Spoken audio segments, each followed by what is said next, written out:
Hello party planners, it's the Party Plan Guru again for another edition of one of the videos. This one is about cold calling and why it's so scary. So why is cold calling so scary? One of the main factors with being scary is that you don't know what's on the other end of the telephone. Are you going to get a good reception? Is it going to be something that you're going to want to hear? I have to be honest with you, and most of the time it probably isn't. 80% of your calls will actually be no's, but those 20% of your calls will be yeses, and they're the 20% that we really need to think about when we're making those calls. Just because you get a no on the end of the phone doesn't mean it's a no, never. Most of the time it means a no, not now, or no, maybe later, or no, I'll have to think about it. So it doesn't mean that it's no, I never ever want any kind of party ever. The worst experience of my whole entire life. I really hate what you're doing. I hate you. Take those fears out of your head, because nobody ever thinks like that. And that's what we're so scared about, is that rejection. Throughout life we will get rejected. It's a fact of life. We'll get rejected through relationships, and we'll also get rejected through jobs. How did you take it when you didn't get that job that you really wanted? Why are you working for yourself? Is it because you can't work for anybody else? Is it because you want to have that own independence?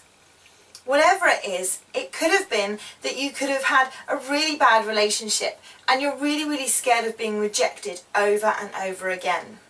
If you do feel like that and can't handle rejection, don't just write direct sales off completely, and don't completely change the way you're thinking about cold calling. It's one of the best tools and the areas that you're really going to need to focus on to become a great direct seller.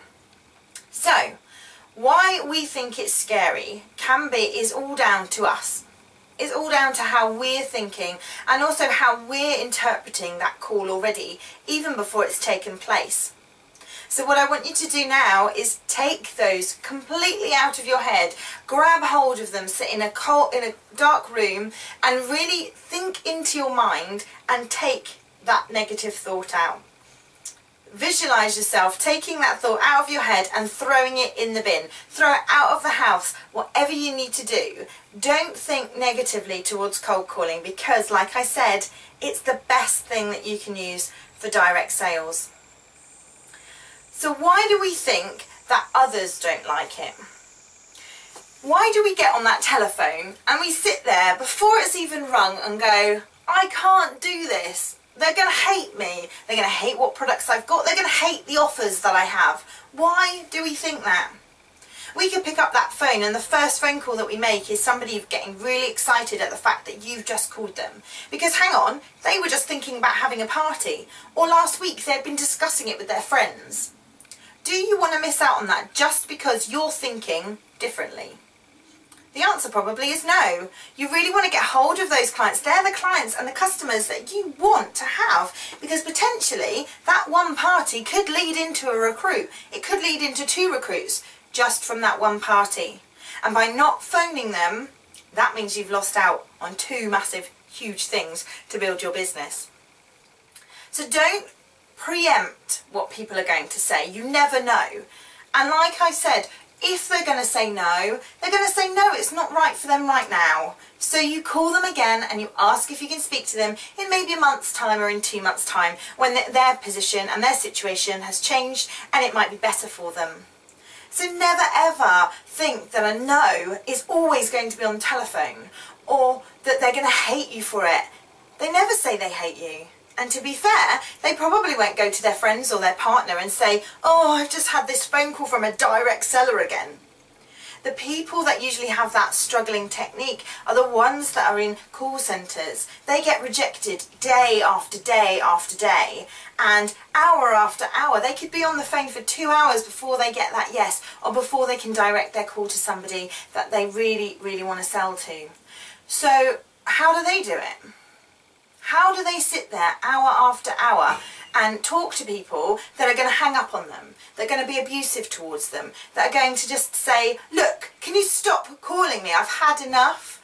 just when it's dinner time. We all know, we've all done it ourselves. We've sat there and we've sat down for dinner, or 5 minutes piece after the kids have gone to bed, and the phone rings. And it's somebody trying to sell you double glazing, or it's somebody trying to sell you a life insurance policy. And how do we feel when we're talking on the end of that telephone to somebody? We don't really care about how we might be treating them because they work for a company. We take it so much worse because it's our business. But what you have to think is in terms of global companies. If you were sat on the telephone at a call centre calling people up to try and have your business, join your business, have a party for your business, and you get 10 no's in a row, how would you feel? I'd be excited that that 11th call is going to be a yes, because I know that I've not offended anybody. I've asked them if they want the opportunity, if they want the party, and most of the time it'll be, no, not right now, maybe in a couple of months' time. Could you give me a call in September because I'm busy with the summer holidays? It's never, no, get off the phone, and very rarely do people hang up on you. They might sound offensive at the beginning of the phone call, but by speaking to them in a really friendly, happy way and not going straight into the call about having a party or joining the business, you warm them up and relax them because they already know now that you're not there to sell them something and push them into something straight away. You want to know about them. So, what are we actually scared of? Well, I've kind of covered most of that, but being scared of the no's and the rejections is our main things, is it not? You're scared of people saying no and for hating you, but they're not going to. You could also be scared that they're going to have a go at you or tell you that it's not the right time. I remember phoning a recruit once, and she'd inquired on the website, on the main head office website, and I phoned her up. It was a Friday evening. Now I know most times people are around on a Friday evening and at weekends. They're probably my best times to call people. So I phoned her up on a Friday evening, and it had to be about 7 o'clock. So maybe my timing was slightly off in terms of tea. But I phoned her and she said, "Do you not understand? It's a Friday evening." And I said, "Yeah, I'm really sorry. Is this an inconvenient time for me to call?" And she said, "Yes, I've just sat down for my dinner." I said, "That's absolutely fine, and I'm sorry that I've disturbed your dinner. When would be the best time for me to call you?" And she turned around and said, "Tomorrow." So that's fine, Saturday, that's fantastic. What sort of time's going to be best for you? Because I really want to talk to you in sort of quite detail, but not bore you so much. But I want to be able to talk to you and you not get disturbed. She said 10 o'clock, that's absolutely fine, 10 o'clock. So the next day I phoned her at 10 o'clock and I was on the phone for an hour talking about the opportunity and about her recruiting. And she joined the business by Monday. Now I was able to take that no and that aggressive tone that she took and phone her on Saturday because I know she'd inquired, so she wanted to know about the information I could give her. It also meant that although I'd picked the wrong time and she had come off really defensive towards me and quite rude to me, I didn't take that to heart. It was just the fact that it was the wrong time for her. But the next day was going to be the right time for her, and I could talk to her and she could be in a much more pleasant, happier mood. So I didn't let that affect me. And the point here is just because you get one phone call that might be negative, that next phone call will be what you need. Because they don't mean it personally when they have a go at you. It's not because you're a horrible, nasty person or that you've got a crap business. It's because it's just not the right time for them. So how do we overcome this fear? So we're all sitting there thinking, you know, cold calling might be for you, cold calling might not be for you, and it might be one of those really tricky situations that you find it difficult to get over. What you need to be thinking about with that fear is you can turn that fear into positive energy. If you sit there thinking to yourself, I am never ever going to get on with cold calling. Every call that I make is really, really bad because people don't want to know. They keep saying that they don't want a party right now. They don't want to recruit right now. What do you do with that fear? What you have to do is turn it into the positive and think to yourself, nobody hates me. And before you pick up the call, you need to say that to yourself every single time. They don't hate me. They don't hate my business. This is an opportunity for them to really have success, for them to be able to work for themselves, work around their other commitments, and for them to earn money on their own terms. You're providing an opportunity for these people to get out of their mundane, sad lives, to actually live life. And that's what you need to think about every time you pick up that call. They're going to enjoy your parties because, let's face it, you have fab parties. They just need to know that you're a happy, bubbly, enthusiastic person.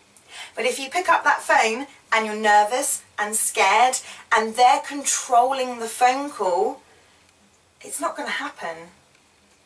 You need to take control of that phone call. You need to be in charge of that phone call, which means directing the people in the right way to the answers that you want to hear. We'll actually be covering this in part 1 of our cold calling, and that's going to be on our dynamic diamond system. You can join for £20 a month on that, and it's really, really worth it because not only will you get the cold calling part 1 and part 2s, but you'll also get a host of other videos, which is fab. So I said to you, put the positive spin on it. So what I want you to do is this week, or whenever you're watching this video, to sit in front of your telephone, take a time away, be a bit quiet and not have any distractions around, and I want you to sit in front of that telephone and write down what you're scared of. Every single thing that you're scared of. Are you scared of the phone biting you if you pick up the receiver? Are you scared of somebody having a go at you? Write it all down. You may have 2 points, you might have 10 points. Now I want you to go over them and think to yourself, these aren't real. I'm being silly. This isn't what I'm feeling. The person that I've written down that says I'm scared of rejection, don't feel rejected. Feel confident that in 2 months' time they're going to have a party with you. It's just not the right time for them at this moment. Make sure when you're in the phone call to take details like, when's going to be the best time to give you a call? I really want to speak to you about this opportunity and we're going to have a fantastic party. I am getting really booked up. So why don't we try and book you in the diary now, and then I know at least we've got you in the diary and that party there is in the diary and we can make sure we have a good night. That will allow you to sort of push them into a particular date, and they will have to phone you to postpone. They'll have to contact you to move the date. This is where cancellation policies come in. You may have one, you may not, but we'll feature that on another detail. So, if you want to make phone calls more exciting and much more happier, listen and join our Dynamic Diamonds. This will allow you to get more information on cold calling and structure it so that you're going to have a call that's fantastic every single time, even if they say no. So we look forward to seeing you soon, and if you're not with us already, check out the website, it is just below. Take care.